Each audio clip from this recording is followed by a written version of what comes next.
Well, I'm inside the Helen Sawyer Hogg Observatory for the very first time. Here to tell us all about it, Melanie Hall, Education Coordinator for Canada Science and Technology Museum. You have such a cool job. It is a very cool job. I get to work here all the time, and though it's really cold today, it's fantastic. We're inside the Helen Sawyer Hogg Observatory, and here we house our 15-inch refracting telescope. This is the largest refracting telescope in Canada, so it's also one of our artifacts. It was built in 1905, which means it's quite old, but we still get to use it about every month with the public. We have a free stargazing, so we invite people here to come and hang out with our expert astronomer, and we'll be able to look through the telescope, if it's clear, at some objects in the sky, which is pretty cool. I can't believe over 100 years later that it's still up and running. It is. We have a great conservation team at the museum that takes care of it, and it's gone through a few repairs, but it's fantastic. It's a very romantic thing to look through this instrument. And speaking of romance,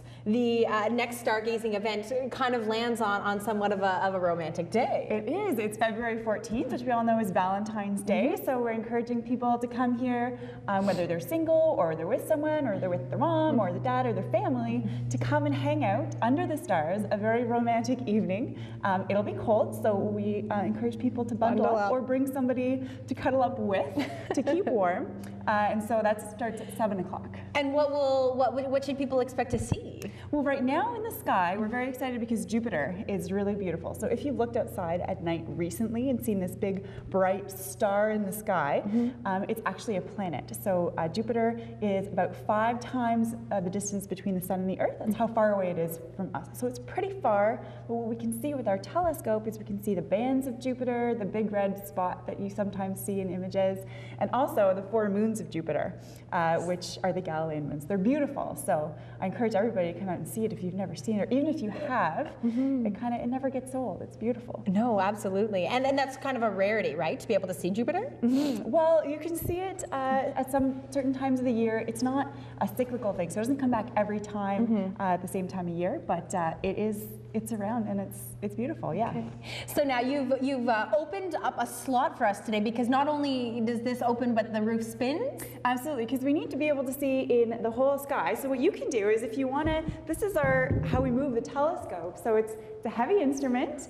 We can spin it there. Okay. You can slow it down. Oh, sorry. Slower. And then you would be pointing out the window. So we can either move the window or the telescope, depending on where we want to look. Will you show me how to move the window? Yeah, absolutely. Well, the dome moves, so the whole window would come up. It takes a little bit of time. Right. It's kind of like the sky dome. It takes a while. It's a massive ceiling. You don't want that flying open. Yeah, but this switch right here will actually move the dome around the observatory. So we can do it this way.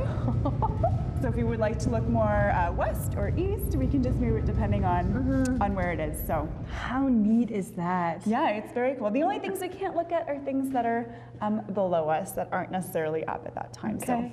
So if people were to head to the museum website, they can look at all of the different stargazing nights. But my gosh, I've never looked into space. I think that would be intriguing. I think you should come back on February 14th. It's going to be fantastic. And like I said, there are other opportunities. We do it about once a month, and we have a great programming here. So perfect, Melanie. Thank you so much for the tour. No problem. Thanks for coming. Absolutely intriguing.